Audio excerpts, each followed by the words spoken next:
Marami yung ginawa para sa news or documentaries. Ano yung pinakadelikado? Pinakadelikado, alam mo Tito Boy, iba-ibang risk eh. Merong physical risk. Nag-cover ako ng mga malalakas na bagyo. So, Oo. tumatak yan sa aking body of work.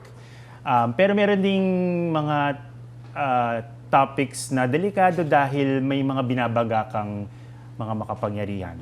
So, there are stories about, for example, very influential politicians or very big corporations or mga about insurgency, for example. Yan, very sensitive. Kasi nakaranas na tayo ng binash, na tanong kanina. So,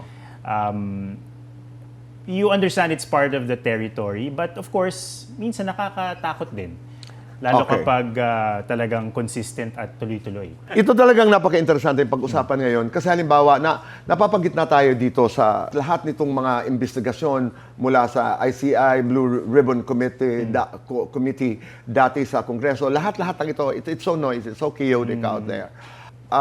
Nasaan ka as someone in the news? You know, I have really strong opinions about it. I believe strongly in the importance of good governance and accountability.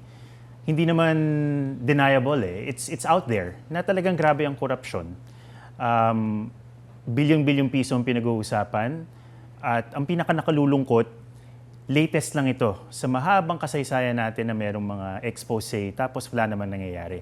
So, I am absolutely 100% with ordinary people when they say na we're sick and tired and we want people to pay. Gusto namin may managot. This is not just for you and me, but for a lot of people who are in broadcast, for example.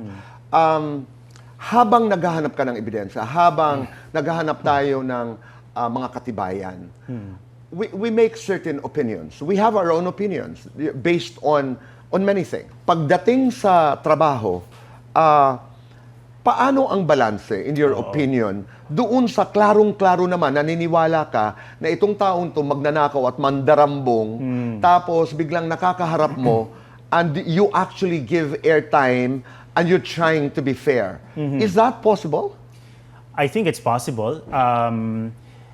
Tricky yan, Tito Boy. Unang-una, yung access kasi malaking usapin yan sa mga journalist eh. Parang when I say access, papayag ba yung tao na ma-interview siya?